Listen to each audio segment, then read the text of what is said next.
বিসমিল্লাহির রহমানির রহিম। আসসালামু আলাইকুম। ক্রিয়েটিভিটি কিচেন কর্নার থেকে আমি তারানা। ভিউয়ার্স, আজ আমি আপনাদের জন্য নিয়ে এসেছি, এখন সবাই ঘরে ঘরে আমের আচার তৈরি করছে। আর কিছুদিন পরে আম পেকে যাবে, তখন আর আচার করা যাবে না। তো আমি আজকে এই নাগা বা বোম্বাইয়া মরিচ দিয়ে, কাঁচা আম দিয়ে এবং রসুন দিয়ে একটি মজাদার আচার তৈরি করে দেখাবো। এই আচারটা খুবই সুস্বাদু হয় এবং একটু ঝাল হয়। তো চলুন ভিউয়ার্স, দেখা যাক কি কি লাগছে আমার আজকের রেসিপিতে। আমার প্রথমে লাগছে এখানে 1 কেজি মতো কাঁচা আম আছে, তার মধ্যে একটা আম বেশ হলুদ হয়ে গিয়েছে, অসুবিধা না, কিন্তু টক খুব আম। এখানে আছে 500 গ্রাম মতো, 500 গ্রাম হবে না, তারও একটু কম, আমার মাপা নেই, 250 গ্রাম মতো নাগা মরিচ। এই মরিচটা আমি কালকে একটা টেস্ট করে দেখেছি, খুব একটা ঝাল না, খুব সম্ভবত হাইব্রিড। এখন কিন্তু বোঝা যায় না কোনটা ঝাল হবে বা কোনটা আপনার নর্মাল হবে, তা আপনারা একটু কেনার সময় দেখে কিনবেন। আচ্ছা, এরপরে লাগছে আমার, এখানে আমি 4টা রসুন নিয়েছি ফালি করে কেটে। লাগবে আমার সরিষার তেল পরিমাণ মতো। এখানে লাগছে চিলি ফ্লেক্স, আদা রসুন বাটা 2 চা চামচ, এই চামচে 2 চা চামচ নিয়েছি। লাগবে লবণ। এখানে নিয়েছি আমি কাশ্মীরি রেড চিলি পাউডার। এখানে আমার আচারের মশলা, এটা আমার হোমমেড। এখানে আছে সরিষা, এখানে আছে পাঁচফোড়ন, আমি 2 টেবিল চামচ দিব। এখানে আছে, এটা আমার হোমমেড, কাসুন্দি। আরো আমার লাগবে হলুদের গুঁড়া 2 চা চামচ, মরিচের গুঁড়া 1 চা চামচ। তো চলুন ভিউয়ার্স, আমরা রান্নায় চলে যাই। ভিউয়ার্স, আমি সরিষার তেলটা দিয়ে দিচ্ছি পরিমাণ মতো, কেননা উপর থেকে সরিষার তেল অনেকখানি কি যাবে।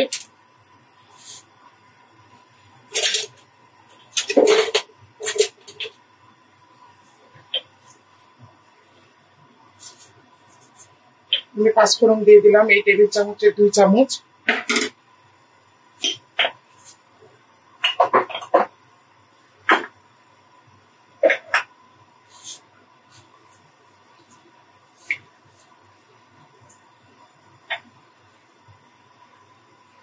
এবার আমি দিয়ে দিচ্ছি রসুন।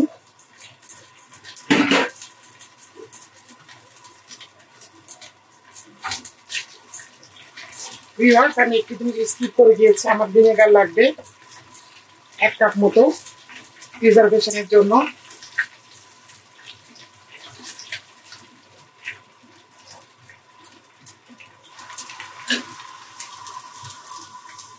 আমি এখানে দিয়ে দিচ্ছি আদা রসুন বাটা।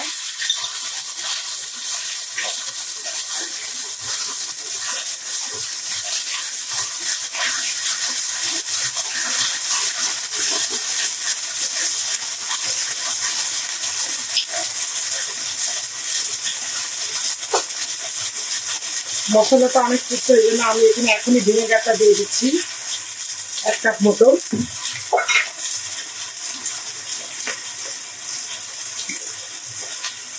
এবার আমি দিব কাসুন্দি।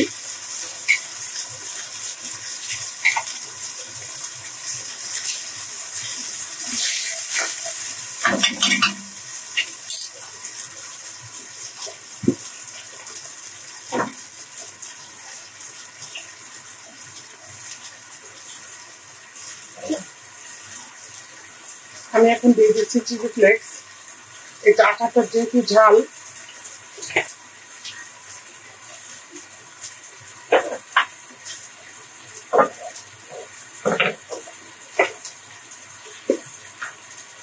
চিনি লাগবে ভিউয়ার্স, আমি চিনির কথাটা তখন বলিনি। 2 চা চামচ দিচ্ছি, 3, 4, এই চামচের 4 চা চামচ।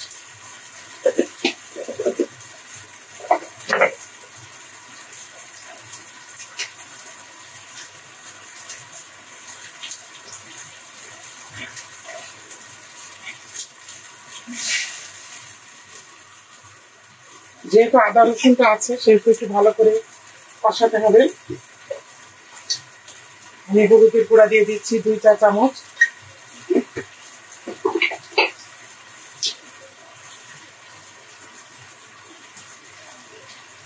মরিচের গুঁড়া দিচ্ছি 2 চা চামচ।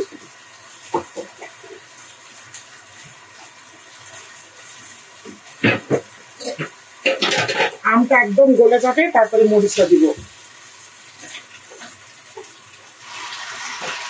আমটা দিয়ে দিয়েছি ভিউয়ার্স, আমটা একদম গলে যাবে। তারপরে আমি নাগা মরিচগুলো দেব।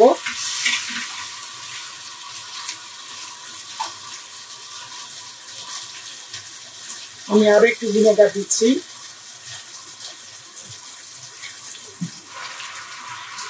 ভিউয়ার্স, আমি ঢেকে দিচ্ছি আমটা গলানোর জন্য। মাঝে মাঝে কিন্তু নাড়বো অফ ক্যামেরায়। তারপরে আমি আমটা গলে গেলে ফিরে আসছি। ভিউয়ার্স, আমি কিন্তু লবণ দিইনি, এখন লবণ দিচ্ছি।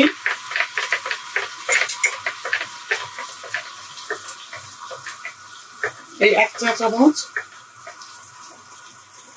1.5 চা চামচ মতো দিলাম। আমি নামানোর আগে আবারও চেক করে নিব। আমটা দেখুন একদম গলে যাচ্ছে।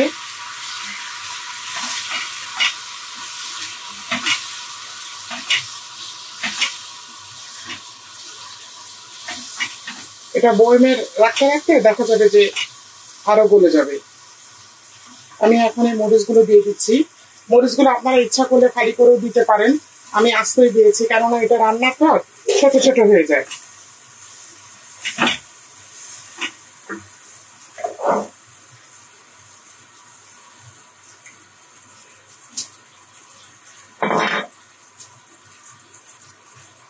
এই পর্যায়ে আমি দিচ্ছি সরিষা। এই যে অনেক সরিষা আস্ত,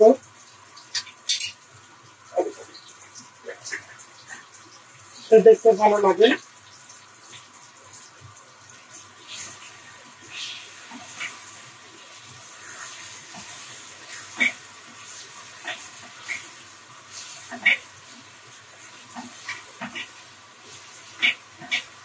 আচার বানানোর হয়ে গেলে সবসময় কাচের বোতলে রাখবেন, কখনো প্লাস্টিকের বোতলে রাখবেন না। বোতলটা ভালো করে ধুয়ে গরম পানি দিয়ে স্টেরিলাইজ করে তারপরে আপনার আচারে রাখবেন এবং রোদে দিবেন।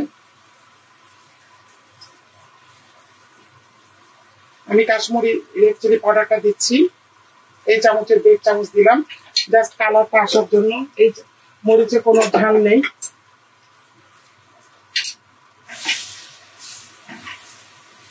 লবণ, চিনি সবকিছু দেখে নিবেন নামানোর আগে। আচারটা যেমন নিচে থাকে উপরে তেলটা থাকবে।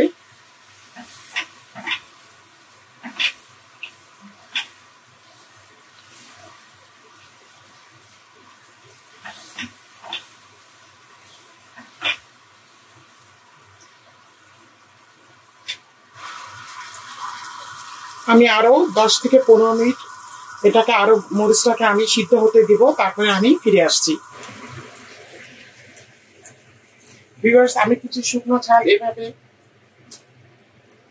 আড়াআড়ি ভাবে কেটে দিচ্ছি, জাস্ট দেখতে ভালো লাগার জন্য। শুকনো ঝাল কিন্তু এই মরিচটা কিন্তু তেমন ঝাল নেই। আঁচটা একদম কমিয়ে দিয়েছি, আমের জন্য কিন্তু তলে ধরে যাচ্ছে, বারবার নাড়া দিবেন। মোটামুটি সবই আমার দেওয়া হয়ে গিয়েছে। এখন আমি আচারের মশলাটা দিব। আমি আরো একটু সরিষার তেল দিচ্ছি। খুব সুন্দর একটা ঘ্রাণ এসেছে নাগা মরিচের।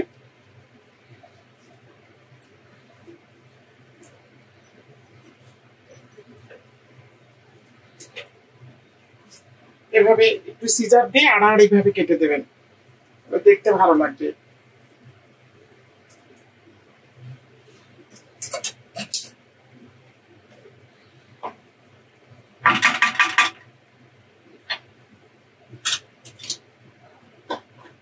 আমি এখন আমার হোমমেড আচারের মশলাটা দিয়ে দেব। এই চামচে 2 চামচ দিচ্ছি।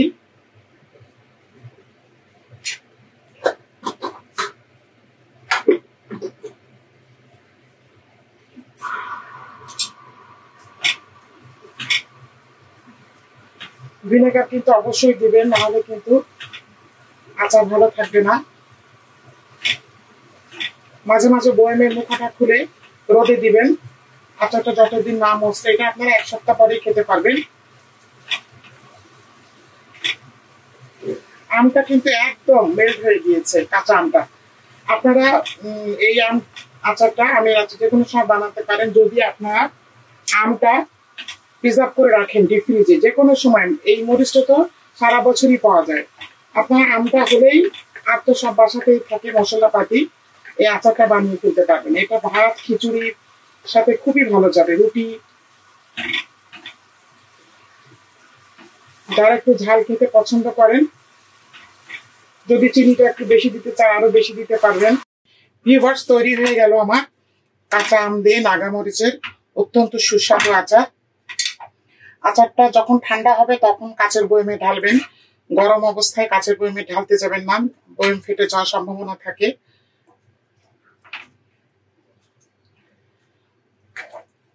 এত সুন্দর একটা স্মেল আসছে, মনে হচ্ছে যে এখনই ভাত দিয়ে খেয়ে ফেলি।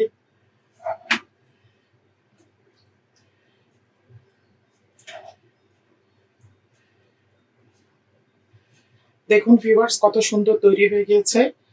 তো আমি আপনাদেরকে এখন সার্ভ করে দেখাবো। ভিউয়ার্স, তৈরি হয়ে গেল আমার অত্যন্ত সুস্বাদু নাগামরিচ দিয়ে আমের আচার। বাসায় অবশ্যই আপনারা এটা ট্রাই করবেন এবং আমাকে কমেন্ট বক্সে জানাবেন কেমন হয়েছে। আমি একটু চেক করে দেখেছি, লবণ চিনি সবকিছু পারফেক্ট আছে, মশলা। তারপরে আপনারা আপনাদের মতো করে তৈরি করবেন। আমি জাস্ট রেসিপিটা আপনাদেরকে দিলাম। তো আমার এই আচারের ভিডিওটি যদি আপনাদের ভালো লেগে থাকে তাহলে অবশ্যই আমাকে একটি লাইক দিবেন, কমেন্ট করবেন এবং আমার ইউটিউব চ্যানেলটিকে সাবস্ক্রাইব করবেন। যারা ফেসবুক পেজ থেকে দেখছেন তারা ফলো দিবেন। আমার এবং আমার পরিবারের জন্য দোয়া করবেন। আগামীতে ফিরে আসবো আবার নতুন একটি রেসিপি নিয়ে। আল্লাহ হাফেজ।